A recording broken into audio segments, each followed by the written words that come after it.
I didn't think it was that dark out here. Can't even see me. The Halo show, it sucks. It's absolutely awful. And this is most definitely what they should do.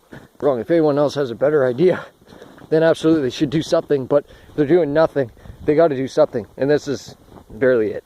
Food supplies. They don't need food supplies. So like the sorrel dude, it's hard to make sense. But the UNSC does not negotiate or work with foreign governments like these enemies that they're setting up here. And even though there may be corruption trying to work its way in or already be in the UNSC just can't be corrupt. Some scenes, they gotta remaster some scenes, particularly the scene where John isn't wearing his suit and he's standing next to Sorrel. They gotta make him look bigger.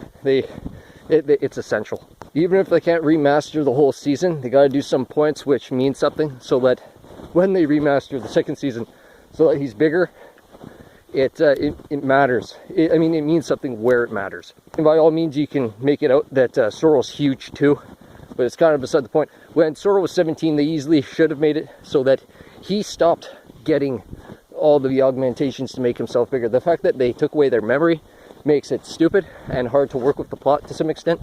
But nonetheless, for Sorrel, as a personal exemption, he can have foregone the treatments and thus is a shorter, legitimate Spartan. He can actually wear a Molnar suit, which is of quality grade, and it's worth it for the UNSC to put him in it.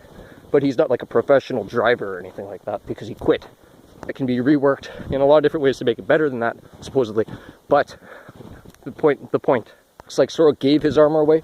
He could have lost a lot of it in Reprimand 2. He still had the majority part of his suit, the part of his suit that he needed, maybe even the parts of his suit that he liked, or the parts he needed to train to be as good as he could be at the things they wanted him to, particularly like handlers, that the UNSC doesn't even know where he is, but his handlers do kind of thing, because the UNSC likes him and he's a free person. If he gave away the rest of his armor to like the colonists to be friends or whatever. So this really works into the video game, because I don't know how 343 allowed all this to happen the way things have happened, but if you're gonna have a official 4-player campaign or 2-player campaign where you have other Spartans that you can play as, Sorrel can be one of like the surviving Spartans. So you figure out how many multiplayer campaign you want to have as your ultimate decision.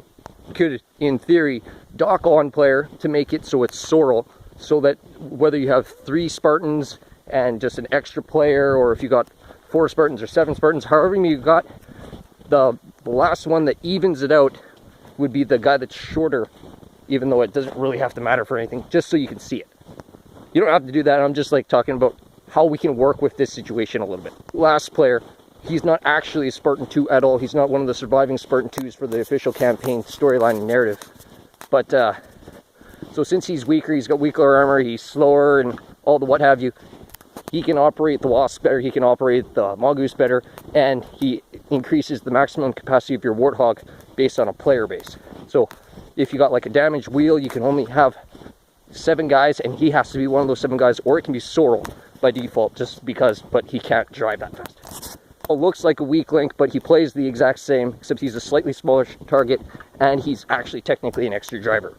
He lives his black life, and maybe his like Blackwater life, his underground life, and maybe he even has a kid and a wife, and maybe that has something to do with the biological engineering, because someone is also happy to figure out if they can fix the fact that they're infertile. How many Spartan 2s are actually going to survive for the official campaign plot? And then, of course, you can always cut in and have inferior Spartan models as used players when